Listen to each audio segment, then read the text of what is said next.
We're standing in Sci-Fi Magic, Queer LA, Sexual Science and the Imagination. It's one of the Getty Pacific Standard Times Art and Science Collide exhibitions of 2024.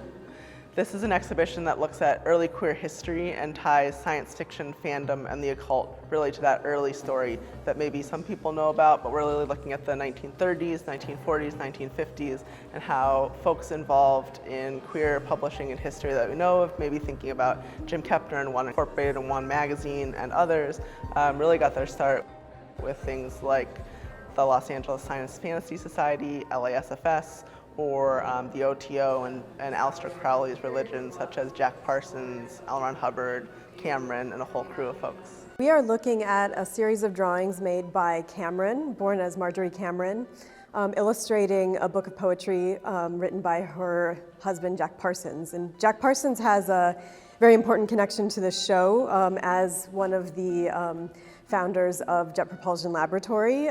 He was part of the kind of early aerospace experimentation in Los Angeles, and also notoriously a practicing occultist. And he died in mysterious circumstances in 1952 after his home laboratory exploded. On view in this gallery are two reproductions of the first ever cosplays worn in recorded history.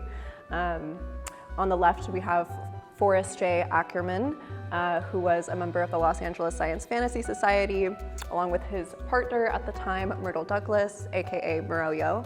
And they wore this to the first ever Worldcon that took place in New York City in 1939.